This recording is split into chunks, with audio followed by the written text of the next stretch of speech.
من شرور أنفسنا ومن سيئات أعمالنا من يهده الله فلا مضل له ومن يضلل فلا هادي له أشهد أن لا إله إلا الله وأشهد أن محمدا عبده ورسوله اللهم صل على محمد يا دائما صل على وسلم محمد يا دائما صل على وسلم محمد كما تحب أن يصلي عليه وسلم محمد كما أمرتنا بالصلاة والسلام عليه وسلم محمد كما ينبغي الصلاة إن الله وملائكته يصلون على النبي يا أيها الذين آمنوا صلوا عليه وسلموا تسليما وقال يا أيها الذين آمنوا اتقوا الله حق تقاته ولا تموتن إلا وأنتم مسلمون وقال ولقد خلقنا الإنسان من سلالة من طين ثم جعلناه نطفة في قرار مكين ثم خلقنا النطفة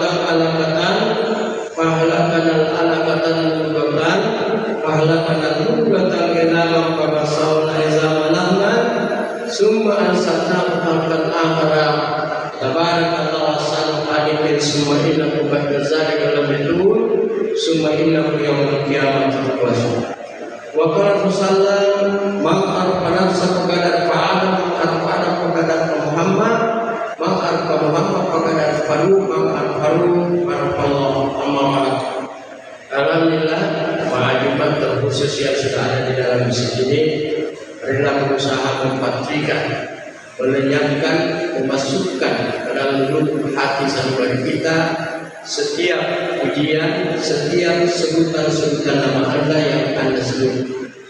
Jadi bagaimana setiap, sekali lagi, bagaimana setiap perkataan-perkataan Tuhan atau nama-nama Allah kita lenyapkan, kita paksakan, yaitu masuk ke dalam hati sanubari kita dan dia bisa menyinari kehidupan kita.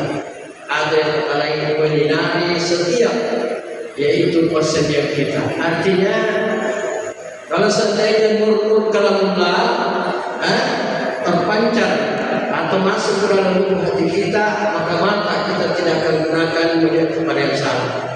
Mulut kita tidak mau gunakan kepada membicara yang salah. Telinga kita tidak mau mendengarkan hal-hal yang tidak cocok. Persendian kita, tangan kita, semuanya kita jaga. Telapak kaki kita jaga, tidak melanggar kepada yang dilarang Allah. Ya, jadi makanya ini zikir ini terkhusus subhanallah. Bagaimana terpatir dari kita, walhamdulillah. Bagaimana terpatir dalam diri kita, wala ilaha illallah. Bagaimana terpatir dalam diri kita, wala haula wallahu akbar. Bagaimana terpatir dalam kita, wala haula wala quwata illa billahil azim. Bagaimana terpatri masuk dalam diri kita, innallaha ma'as-sabirin. Kemudian tambah innallaha ma'as-sabirin, sesungguhnya Allah bersama-sama. Kenapa kami menyempurnakan kalimat ini setelah kami melewati perjalanan yang begitu panjang dan berliku-liku, penuh terjal, penuh ketinggian dan terjal? Maka ini kalimat tidak akan masuk dalam lubuk hati kita tanpa kita melewati perjalanan dalam semarang. Jadi kata-kata innallaha ma'as-sabirin ini adalah orang yang melewati perjalanan mengenal diri sekaligus mengenal Allah dan diuji sehingga terasa innallaha ma'as-sabirin. Makanya dalam satu surah yang pendek, kalau hidup kita ini mau tidak ada rugi, satu saja surat. Ante gambar disumpah Allah sampai dari luar nanti kena rugi, maka satu surah saja di dalam Quran kita amalkan sudah cukup memadai. Wal asr demi waktu, demi umur kita. Jadi dengan waktu anda suatu utama yang dimainkannya. Ada surki, nama Tuhan ada tetap posisinya membuka sedetik masuk, tak bisa nyemur sedetik. Ayat ini isi. Pertama, wal asri demi waktu. Jadi waktu yang kita lewati ini dari detik ke detik, lalu menit, lalu masuk ke jam, lalu masuk hari. Wal asri innal insana lafi khusr. Sesungguhnya manusia di dalam kerugian. Illa alladziina aamanu, kecuali orang yang beriman. Jadi bagaimana rasa iman dan keikhlasan dalam diri ini terjaga setiap waktu. Tidak tergoyahkan oleh apapun di sekitar kita ini. Aman. Ya, makanya iman ini sangat prinsip perlu dipikirkan dalam diri ini, apakah yaitu kita ini sudah masuk dalam ruang iman. Makanya dalam syariat dikatakan, innal mu'minuna idza dzukirallah wajilat qulubuhum wa idza tuliyat 'alaihim ayatul bayyinatun. Sesungguhnya orang beriman itu jika disebut nama Allah gemetar hatinya. Jadi kena dia memakai jadi sumpah yang ulangi letak di samping dan yang dengan kita. Dan jika dibacakan ayat-ayat Allah bertambah imannya.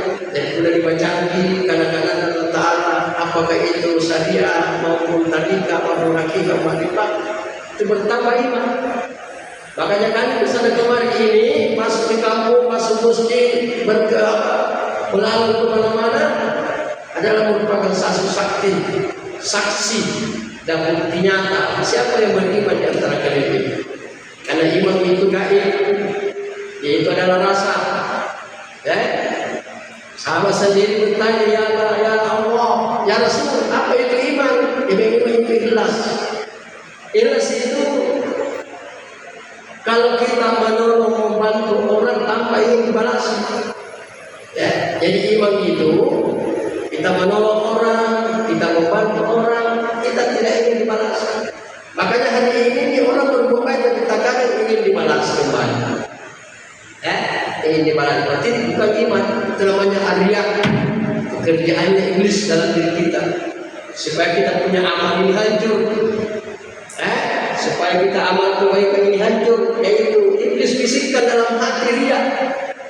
Jadi apa yang dilakukan di sekitar ini muamalah rata-rata itu disandari dengan riya.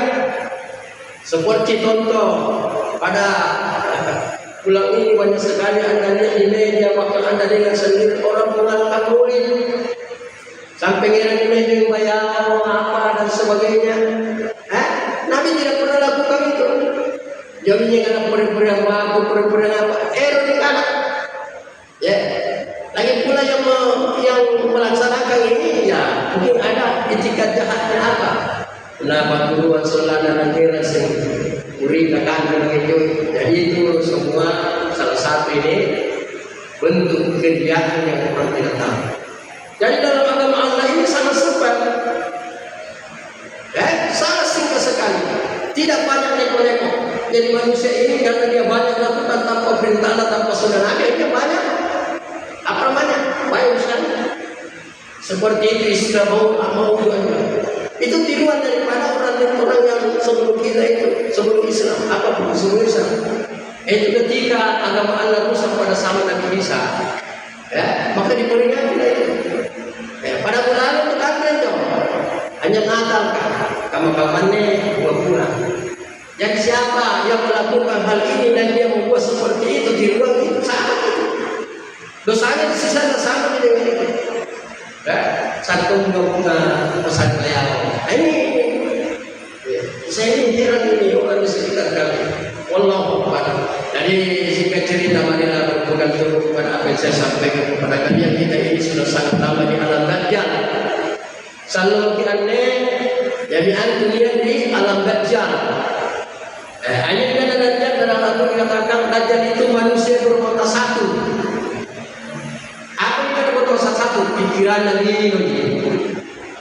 Jadi siapa saja yang pikirannya hanya dunia, tahta, panas-panas harta, tahta, wanita, jadi tanduk masih belum itu bakal yaitu tahta.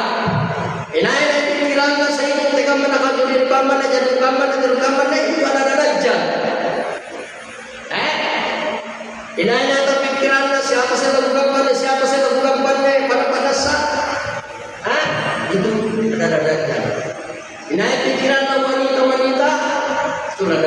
sifat Dajjal dalam diri kita itu. Nah, ini mana kita perangi.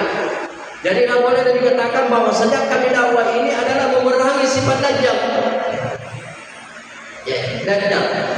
Kalau dari Nabi, Dajjal itu penggemar yang dusta. Akhirnya penggemar yang dusta tahu itu penggemar dari luarnya abal-abal, dukung mak, jojo mak, binalam mak. Ya, nampak ini depan yang kebebasan politik dan politiskan mulai dari desa sampai lain. Ya, Dajjal, balik-balik. Pada waktu pemilihan nongas gimana bermuka manis, itu kini sengkala atau senyum. Padahal kulanya mau pemilihan naik ini Dajjal pendusta. Dia minta anggota kecil kayak bakal itu. Itu baca ini tahu ini. Karena dia tidak tahu siapa itu Dajjal. Dan Dajjal itu adalah penggemar yang dusta, tidak manusia yang berputar-putar kepada sesamanya untuk minta didukung, minta ditusuk, minta diapa. Nah pada janjikan Ibrino dalam kudasanlah nanti naik kamu bilang itu Dajjal penggemar yang dusta. Aku kan yang tahu biasa ya nawama atau berdagang kudasanlah tanggal isigana berhasil sari isigamanya begitu berhasil jadi kami berjalan ke sana kemarin ini yaitu tadi masalah kejujuran. Kemudian ada lagi Dajjal yang boleh ditakuti oleh Nabi, yaitu Ustaz Usu, ulama Usu, ulama Su. Siapa itu Ustaz Su? Ini paling ditakuti Nabi juga ini. Dajjal. Saya dulu waktu sebelum saya mendengar hadisnya saya istilahkan Dajjal bermata dua. Belum di dia lama. Nadawakan tetapi hatinya dunia. Bangun di ane, yayasan ane, pesantren ane, apa padahal ini. Bahkan sampai anak yatim itu dijadikan sebagai tanggung. Banyak orang-orang yang membuat satu bentuk-bentuk dakwah, padahal di dalamnya adalah dunia. Inilah Dajjal yang ditakuti yang paling ditakuti Nabi. Karena dia masuk dalam agama. Baru penyayat dalam lipatan. Dia melalui agama menyesatkan orang-orang sekitar. Jadi Nabi dibilang Allah SWT Dajjal. Jadi marilah sama-sama memerangi sifat-sifat Dajjal dan orang-orang yang bersifat Dajjal. Orang-orang yang mensifati Dajjal, orang-orang yang mensifati manusia-manusia mensifati Dajjal, ustaz yang mensifati Dajjal, kita perangi. Paling tidak benci, paling tidak menyampaikan kepada mereka. Ini Nabi katakan ini. Jangan kamu mengikuti seorang ustaz. Jadi jangan misalnya orang biasa. Ustaz sendiri, alim sendiri, kiai. Jangan kamu mengikuti seorang alim tidak mengajak dari 5 Pertama, dari mencintai dunia kepada mencintai. Jadi pertama-tama ajakan Dajjal itu adalah tahta, jabatan, harta, dan wanita. Jangan. Jadi mari kita mengorbankan dunia kita untuk bagaimana Allah masukkan ke cinta akhirat. Karena kalau kita misalnya mencintai dunia ini baru meninggal dunia, masih mencintai dunia baru meninggal dunia, kita punya nyawa ini kasar, ditarik. Tidak sakit besok, tidak lambat. Tapi kalau kita dengan mencintai berkandung pada akhirat, begitu datang tanda kematian kita siap. Kemudian yang kedua, jangan kamu sesuatu yang tidak mengajak dari dia kepada ikhlas. Pada umumnya kami berjalan ke sana kemari ini para penyeru-penyeru agama Allah ini kadang-kadang dilandasi dengan dia berikan apa-apa acara yang sepertinya menampakkan Allahu Akbar. Saya tidak bisa selesai bersama. Ini yang menggalang-galang lagi proyek akbar, ini menggalang-galang lagi musabaqah, suara pertandingan. Ria Al-Quran dipertandingkan. La ilaha illallah. Inilah zaman ini yang dikatakan Nabi akhir zaman.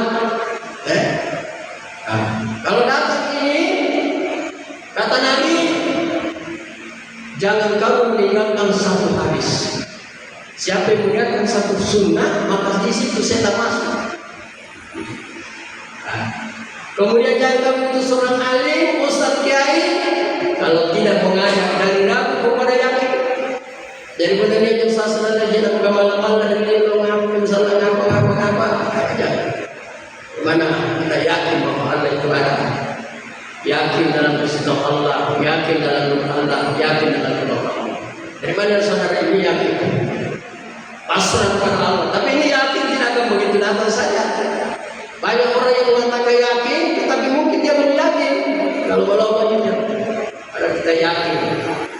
Tapi ini melewati perjalanan. Kemudian jangan kamu menjadi seorang alim yang tidak mengajak dari sombong kepada teman. Jadi kita di dunia ini dilarang menyombongkan diri.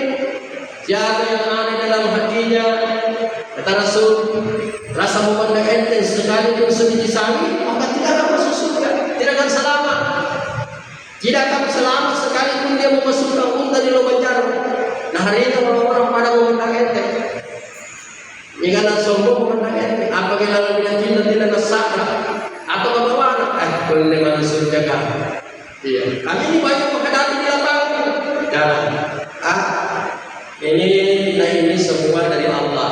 Arti Allah yang ciptakan kita. Jadi kalau ada ciptaan Allah yang kita pandang enteng, bukan dia yang dipandang enteng, tapi Allah.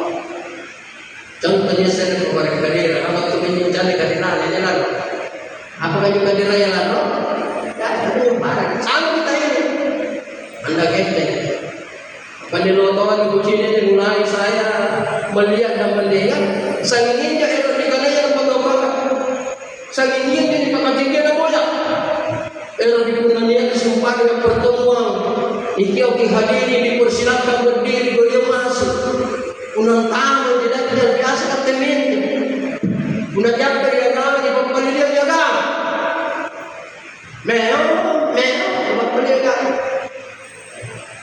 Jangan kami saja pelak-pelak merah lewat di jalan itu. Orang mengantar mayat yang sendiri, katakan saya kesal. Akhirnya di mana teman-teman karena datang, tidak mau saya tidak jalan dengan musuh. Kemudian jangan kamu selama yang tidak mengajak dari perpecahan kepada persatuan. Jadi masuk perpecahan itu kalau kita membuat kelompok-kelompok dalam Islam. Ada yang mengatakan dirinya Muhammadiyah, ada yang mengatakan dirinya NU, ada yang mengatakan dirinya Wahda, ada yang mengatakan Salafiyah. Ini bentuk perpecahan. Jangan kita lakukan. Jangan kamu masuk dalam perpecahan. Makanya kita itu semuanya Islam saja. Jadi Islam menyerah. Jadi Islam itu katanya menyerah. Baru berproses taat iman, baru masuk iman dalam diri kita. Lalu setelah iman kita masuk ke dalam tawakal. Lalu setelah tawakal masuk dalam makrifat, yakin. Jadi syariat, tarikat, hakikat, makrifat. Dan semua ini akan kita bisa sampai di situ kalau ada yang membimbing kita. Wajib ada orang yang membimbing kita. Sebagaimana kami pesankan, siapa yang beribadah salah tetapi tidak ada yang membimbingnya, maka setan yang membimbing dia. Pembimbing yang benar. Dan ada salah tokoh agama, kamu-kamu mana pun anak-anak kalau sampai pesantren sungguh, jika ada mau tidak dapat. Ya. Kemudian tadi dia mungkin kan ini saya ini melalang ke sana kemari, seandainya yang tanya saya adalah soal ilmu. Ketika ilmu ini lebih tinggi daripada apa yang Anda kasih sama saya, insya mudah saya tidak berbayar. Saya tidak berbayar. Tidak berbayar, setengah lagi minta dalam persidangan di letak. Sehidup semati senasi sekurang juga dalam perjuangan. Wajib, jadi wajib yang kami benar kepada yang mendengar surah kami selama ini, baik kita ciptakan, baik kita ciptakan dalam majari yang menjaga keuangan. Apa dengan jawab penambang pasar ini hadis yang menyebut pasar. Tanjir untuk tamu untuk pasir, andong untuk menjaga pesanan dulu. Udah lama-lama deh, baru pemilik itu cerita agama. Dia memiliki ustaz, dia memiliki kiai, dia memiliki syekh, Ini memiliki putih dan lain-lain. Jadi ketika orang yang tanya kalau tamu, lupa set itu start. Dan jadi pampasan tempat karena apa yang dilalui kamu yang bertindak tekinan peki mana pun yang terpengaruh ini. Mana pun tahu jadi umpalkan tahu nak belo-belo palkan kalian yang mulai campak bangkit sakit campak muda. Tahu belo-belo kalian supaya yang itu galai. Nikah nama ustaz, nikah nama kiai, nikah nama pro, nikah nama apa? Rela kepada nikah datang di tamu. Kemudian ini keras. Siapa yang mati dan di lehernya tidak ada baikat, maka dia mati jahat. Anda dilontar di hati sengaja mati dan supaya pantakalan parulana mati jorin tadinya. Mati jorin tadinya. Makanya mendengarkan dan mengikuti seluruh agama jangan sembarangan, jangan sampai agama jidatnya. Sebab jaga makamannya apa jari namanya sangka makan apa kue sangka makan apa kalino dia mau poles-poles ibu namanya dia kalau macam subhanallah tapi lagi tak kita tahu dia pamannya. Anda sendiri mengatakan dunia kalau kita dari aku. Apalagi kita politik, akhirnya politik aja kurang gaib dan tidak tahu orang politik ya.